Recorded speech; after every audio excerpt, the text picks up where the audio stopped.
What's going on, ladies, gents, and kids of all ages? It is Eric coming back at you once again from the Nerd Cave, and a very Merry Christmas to everybody taking the time to tune in. Thank you so much for taking the time out of your Christmas to enjoy a Christmas festivity deck tech. We're going to be talking about Yo Ho Ho Ho, Red Green Pirates. I think the deck is very cool. It's a lot of fun. It's a little more location focused than my past Pirates list, which I know people are going to appreciate, which may seem a little bit out of place without being able to play something like John Silver since we're not playing Steel, but locations can still be very good without John Silver, so I think this deck is going to be a bit of a menace. I think it can be competitive into other decks, and if you're looking for something fun to play for the holiday, I think this one is a great one to give it a go. If you're on some of those app options that exist for the game, definitely check it out. It's totally free to you to try it on there, and if you have the cards already, it's something fun to throw together and play for the holiday season. That being said, as always, a big shout out to the Patreons for making the giveaways on the channel possible. You guys are amazing.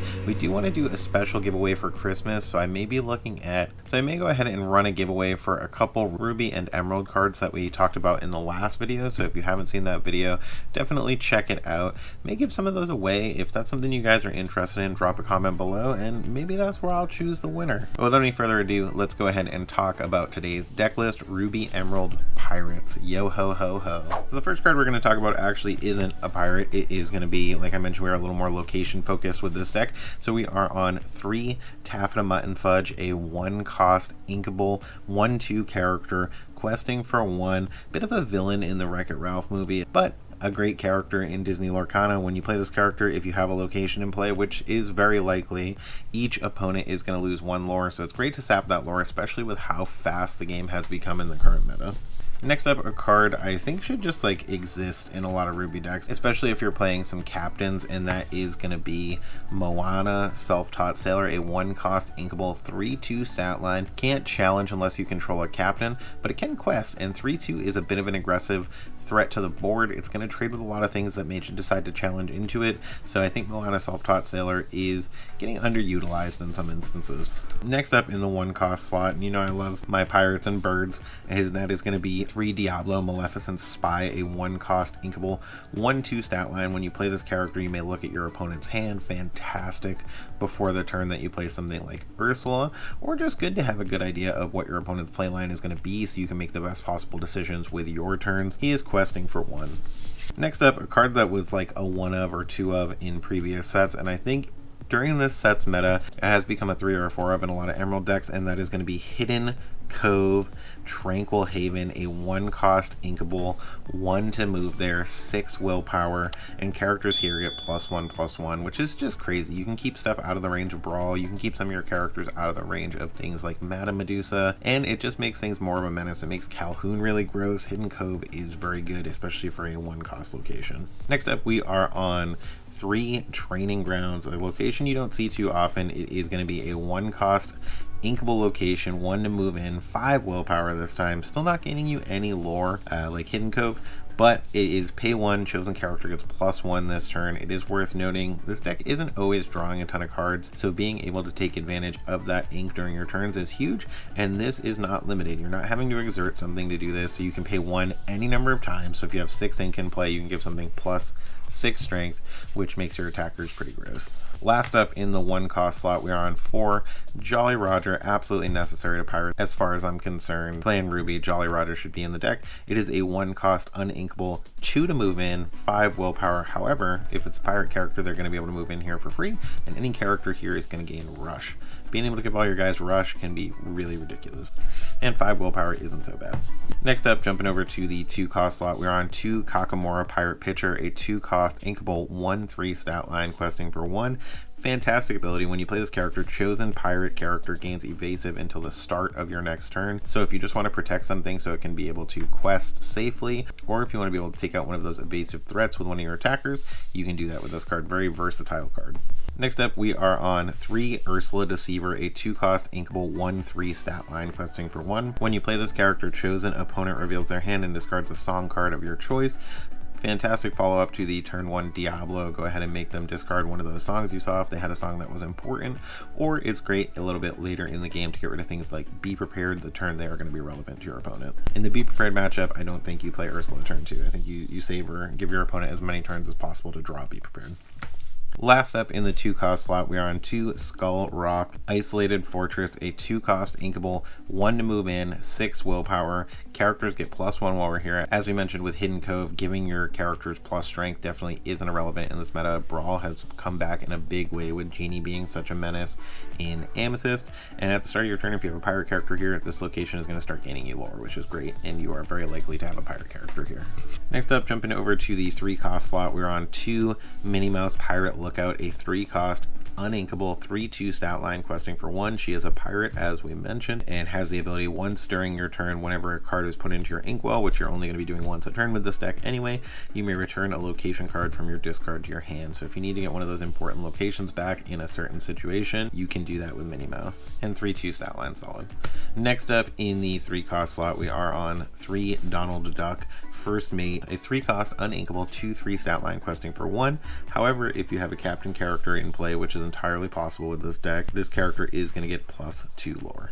Next up in the 3-cost slot, a card that is absolutely fantastic with Jolly Roger, and that is going to be Pete Freebooter, a 3-cost inkable 5/2 stat line, great stat line, questing for 1. No abilities, doesn't seem great in most instances. However, you put it with something like Jolly Roger, all of a sudden it's a 5/2 with Rush that can come down into play on turn 3. That sounds a lot better. Deals with those daisies favorably, deals with Rapunzels even, but really effective card. Next up in the 3-cost slot, we are on 3 Diablo Devoted Herald, a 3-cost uninkable 2/2 stat line, shift by discarding an action card, which you can do. We do have a few actions in here. Evasive, which is always great. A little less good in the current meta with things like Genie running so rampant, and Elsa staying great into this set. And during each opponent's turn, whenever they draw a card while this character is exerted, you may also draw a card, which is absolutely nutty. So if they can't remove it right away, it is going to absolutely be putting in work for you. Next up in the 3-cost slot, as I mentioned, Genie is a major menace in this meta, so I think Brawl has become even more relevant than ever. Things like Diablo are great, Go-Go Tamago is great. There's a lot of characters with 2 attack that are very relevant, and you play something like Brawl because it is a 3-cost inkable action and banish chosen character with 2 strength or less. So all those 2 strength characters are going to get a little less good when you're running Brawl in your deck. Just as a potential shift and a way to close out a game in some instances, in the 4-cost slot we are running 2 Taffeta Mutton Fudge, a 4-cost inkable 3/3 stat line, questing for 1, shifting on 2, which is fantastic. And once per turn when this character moves to a location, gain 2 lore, so can potentially be a way to just go ahead and close out a game.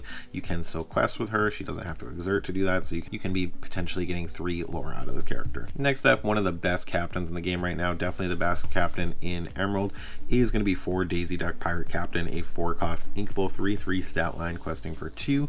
Whenever one of your pirate characters quests while at a location, draw a card. Obviously we have a bunch of cheap locations, cheap to move in or free to move in, that we can take advantage of, and whenever they're questing there, we're going to be going ahead and drawing a card with Daisy. She is going to be your primary card draw engine, even over something like Diablo, but Diablo is a great backup. Questing for 2 is good. You may not always want to exert her if the board is dangerous though. Next up in the 5-cost slot, a card that I have talked about time and time again. It is fantastic with Jolly Roger, a 5-cost inkable 5/4 Captain Hook Master Swordsman, 1 lore only, but during your turn, whenever this character banishes another character in a challenge, ready this character, he can't quest for the rest of the turn, but he can continue to just challenge and banish things, so you get him down on 5 with Rush, and you just banish out as many of your opponent's characters as you possibly can. There is also a combination that I've talked about with him and Mickey Mouse and Ruby Steel that you guys should definitely check out if you haven't seen that deck list. That deck list is fantastic in my opinion. Where he is able to basically become Scar and be indestructible, which is gross. And he does have an additional ability. Characters named Peter Pan lose evasive and can't gain evasive. With Peter Pan Shadow Finder coming back into the meta right now, I think that this Captain Hook has become better than ever. Next up, also in the 5-cost slot, we are on 3 Moana Born Leader, a 5-cost inkable 4/4 stat line, questing for 2, shifting for 3, and whenever this character quests while at a location, ready all other characters here. They can't quest for the rest of the turn. As I mentioned, they can still challenge, and they can sing songs, which is fantastic. And the fact that she shifts on 3 as a 4/4 that quests for 2 is great. Next up in the 6-cost slot, we are on 2 Pirate's Life, one of the Sing Together cards, a mechanic that we haven't seen come back around since set 4 for whatever reason. Maybe they decided it was too powerful, I'm not sure, but definitely a mechanic I would like to see more cards explore. But Sing Together 6, if you're not familiar with this mechanic, it allows multiple characters to work together to sing it. Each opponent loses 2 lore and you gain 2 lore, which is great additional lore drain in those situations where you are trying to chip back in the mid to late game against a deck that may have been a little more aggro in the early game. Next up in the 7 cost slot, and we're winding it down here, we have 2 Moana Kakamora Leader, a 7 cost inkable, 6/5 stat line, shifting on 5. And when you play this character, you may move any number of your characters to the same location for free and gain 1 lore for each character you moved. It doesn't say any number of your other characters, so you can go ahead and move this character as well, gain lore for this one. You can potentially be shifting it on 5, which is fantastic. It's very possible to also be getting a location down if you wait until turn 6, or if you put one down turn 4 before you're going to be going ahead and taking advantage of something like Moana. But I've had instances playing her where she has been able to come down in the mid to late game and gain me 4 or 5 lore. It is not always the case. Sometimes you're only getting a couple lore, but if you can do that and then use her as a 7 cost to sing our next card, you can get pretty crazy with it. You can go be prepared and then just leave your locations on the board and redevelop if it is the most relevant play at the time, or if you're just in an instance where your opponent has been controlling your characters on the board and you're getting up to that 7 ink. Be prepared is a great way to press that reset button and start putting some new characters down on the board. A 7 cost uninkable action song, like I mentioned, you can sing it with that Moana. Banish all characters, the wrath of God of the game. You guys know it, you love it, or you hate it in some instances, but Be Prepared is still a fantastic card. So that is the Yo Ho Ho Ho Pirates deck list. I think it's a lot of fun. I still probably think Ruby Steel is the absolute best competitive deck to play Pirates with, but I think Pirates is competitive in multiple colors in this set. I'd love to hear your thoughts in the comments below. Are you playing Pirates? Are you playing Pirates in a different color combination? Do you think Ruby Steel Pirates is the best? Tell me what you're thinking.